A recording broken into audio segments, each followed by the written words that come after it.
Freelancer for Life here, bringing guys a brand new video. This time around, guys, the spirals, we have their effects, we have their levels, we have everything about them, and we also know everything about the rest of Subterrors.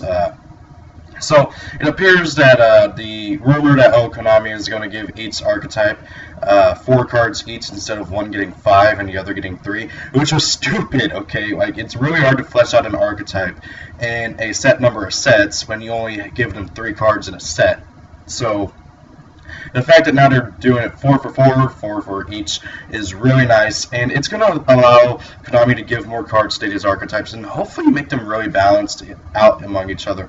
And so far, I gotta say, I think that while Subterrors might be a bit in the lead in terms of how good they are, I feel like that once everything is said and done and both archetypes get all of their support, they're going to be about even in terms of their power and stuff. Or at least that's how I feel. So guys, let's talk about this. First and foremost, the Spyral Super Agent. You can barely see him right here, but we'll get a better picture of him down below. He's an Earth Warrior, level 4, 1900 attack, 1200 defense, so he can indeed beat up Stratos in a bar fight.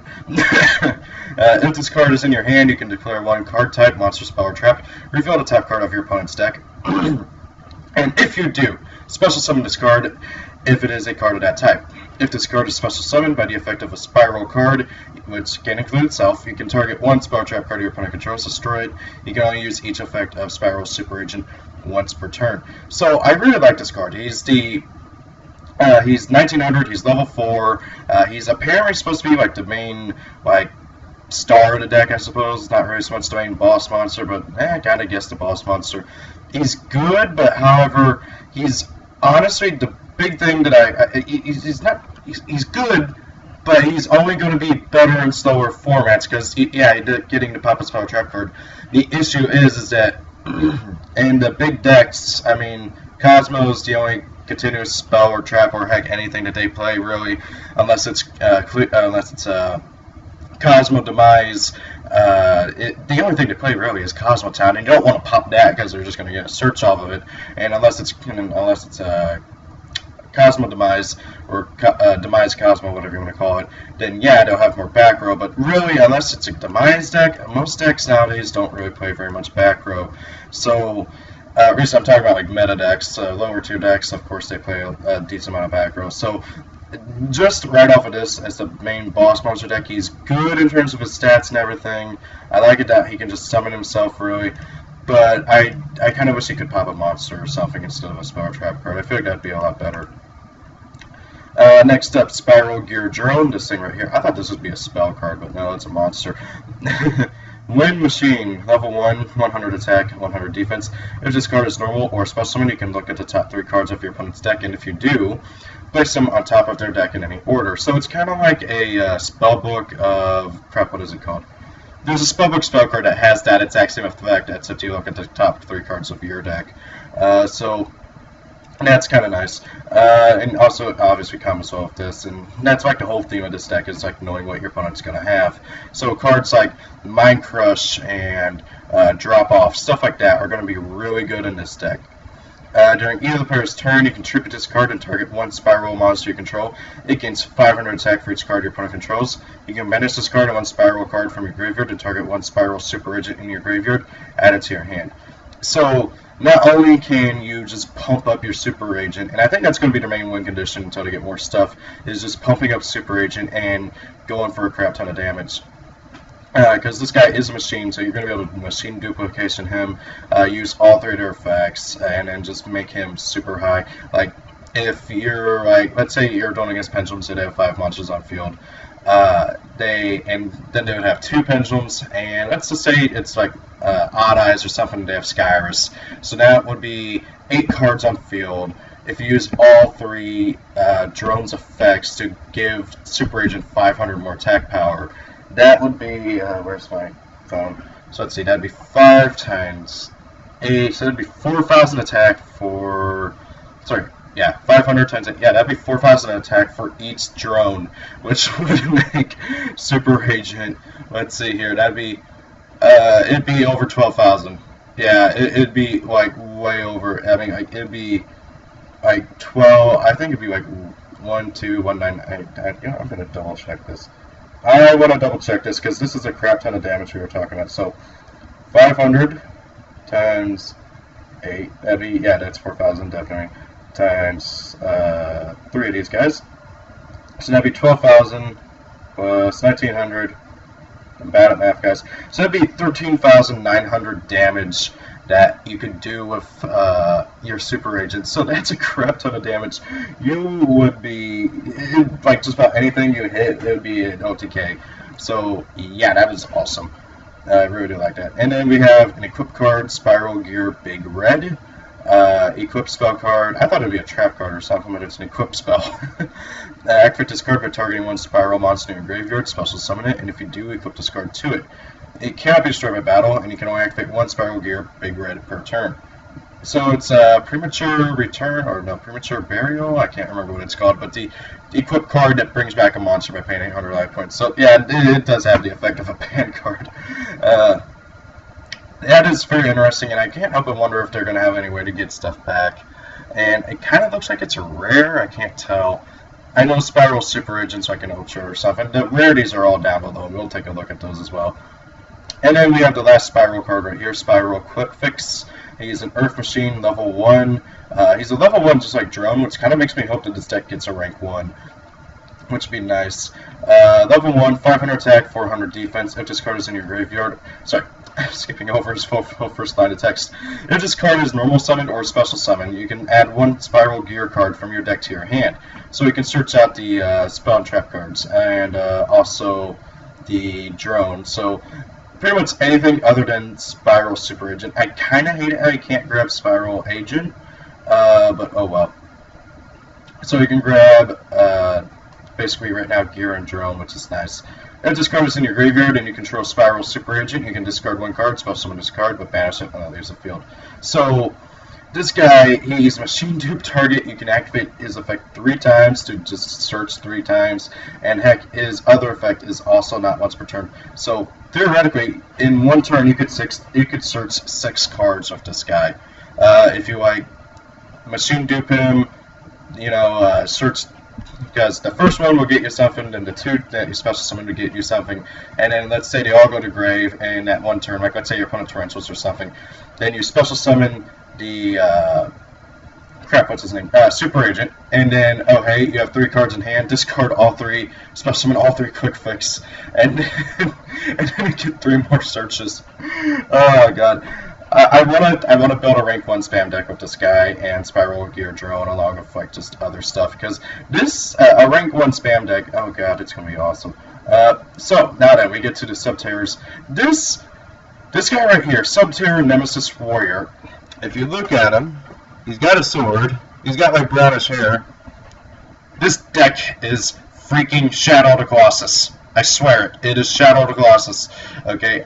Like, I swear to God, if it's not Shadow of Colossus, I don't know what else. Like, I know it's like based off of the Shambhala myths and stuff, but god dang it, this guy looks like Wander from Shadow of the Colossus. Now, monsters look like the Colossi.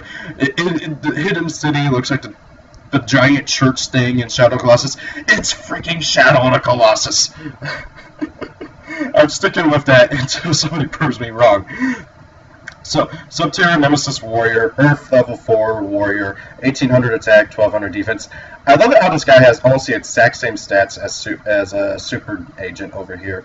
Like, they're both Earth Warriors, level 4. The only difference is that Nemesis Warrior has 100 less attack points. And obviously they're for 2 different archetypes with 2 completely different effects. But anyways, so Nemesis Warrior, during each player's turn, you can send 1 Subterror monster from your deck to the graveyard, tribute this card, and at least 1 other monster, so that the original levels equal or exceed the level of that Subterror monster in the graveyard. And if you do, special summon that monster in face up or face down defense position. If a Subterror Behemoth monster is face up while this card is in the graveyard, you can special summon this card. You can only use each effect of Subterror Nemesis Warrior once per turn. So, I already like this card. He's a full Spyral once per turn. And during your first turn at that, and you can just tribute him and another dude off, summon out the Subterrors, and they're big. Like the new one that has been revealed, he's level 7, and the original, I think he was level 11. Like I think so, yeah. But yeah, they're going to be big monsters and stuff. So hitting those levels, it's not going to be all that hard. Like really, honestly. I like this guy a lot. He's really good, and I was pointing at Quickfix. I liked Nemesis Warrior. I like all these. They're awesome. So Subterror Behemoth Umastrix. I wanted to call it Ultra Strix for some reason. Earth Reptile, level 7, 2,000 attack, 2,700 defense. I kind of wish he had more attack points, but oh well. So he's a flip effect, like all the behemoths I'm going to assume will be. Flip, you can target one monster your opponent controls, banish it. Just banish it. It doesn't even have to be face up or face down, just banish it. You can only use this effect to Subterror Behemoth Umastrix once per turn. When a face-up monster you control is flipped face down, and if you control no face-up monsters, you can special summon this card from your hand in defense position. Once per turn, you can change this card to face-down defense position. So, yeah, I really like this guy, and I also like the other Subterror, Stalagmore, if I remember his name right, the one who's like a D-draw. All of these Subterrors and all of the Spyrals, I like them a lot. The only issue is that right now, I don't think that either of them will be able to be their own decks yet, okay? Mostly because they just don't have enough cards to be their own thing. Now, that being said, though, I feel like Subterrors will be able to work quite well with Prediction Princesses or Ghost Tricks, and I feel like Spyrals. I'm trying to think of what deck they could possibly work with right now, but I just cannot think of any, like, really, if I'm being completely honest. That being said, though, I do want to try a rank 1 spam deck with Gear, Drone, and Quickfix, along with some of the other standard stuff for rank 1 spams, but I still need to get me 3 freaking Mystic Pipers, and those things aren't cheap anymore, thanks to Blue Eyes Hype. Anyway, so that's the Spyrals and the Subterrors. So let's take a look at the rarities for all the new stuff into Dark Illusion. So all the rares are going to be a Magical Something, that's still a stupid name. Perform Power, Rubber Mutton, Acrobat Magician, DD's Thomas, Metal Foes, Gold Driver, Metal Foes, Wolf Flame.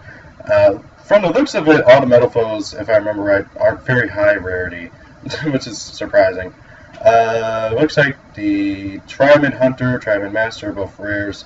Tuning Gum, that's the little dude who's a remake of the level 1 guy. I can't remember what the original's name was. Metal Foes Adamant and Cardinal are also rares. Sayo, Assault Blackwing is a rare. Illusion Magic's a rare. Triman Cruiser. Looks like all the Trimans are rares, like, honestly. Subterror, Nemesis Warrior is a rare.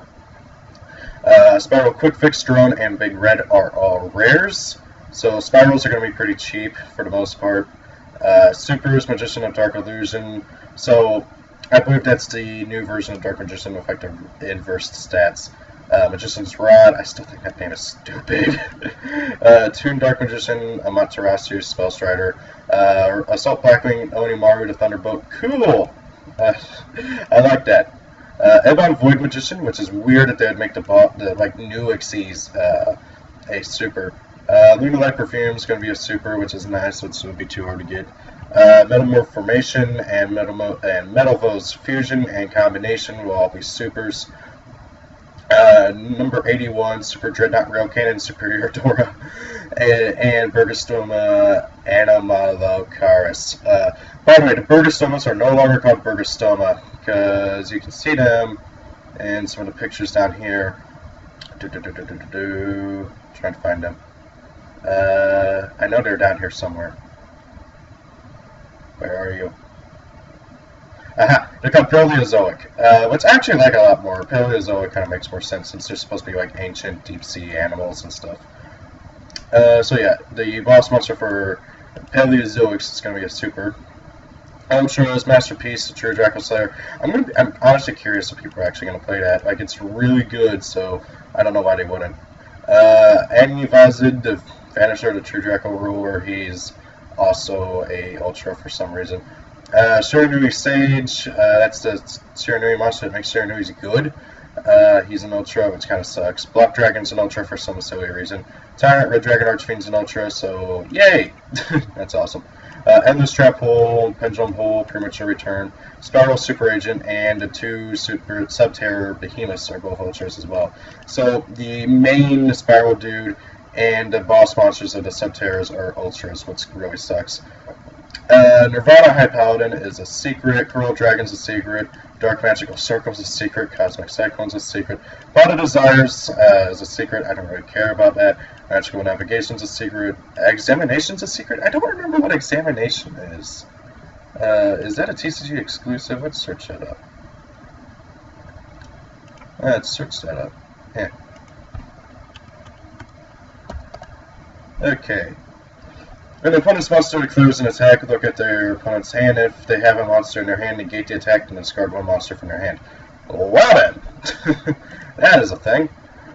And a hidden city is a secret, so yeah, Subterrors are going to be kind of expensive. I mean, I don't really expect them to be all that expensive, to be completely honest. But who knows? So yeah, guys, that's the rarities. We don't have the list of all the commons, but it looks like all of the Paleozoics would be commons, with the exception of their boss monster being a super. And it looks like a good number of the metal foes are also going to be common. So really, most of the decks in this set are going to be cheap. Looks like the trains are going to be commons as well, which is nice. So yeah, okay, guys. And oh, hey, Destruction Sword, Memories. Yeah, it looks like it's a common too, so thank you all for watching. I hope you guys enjoyed the video. Tell me what you guys think about all this. Oh, and before I forget, Destiny Soldiers is coming out November 18th for us, which is awesome. So we are indeed getting it this year. I thought we wouldn't, but yay, we are. So guys, thank you all for watching. Hope you enjoyed the video. Have a great day. If it's your birthday, happy birthday, and see you all later. Peace out.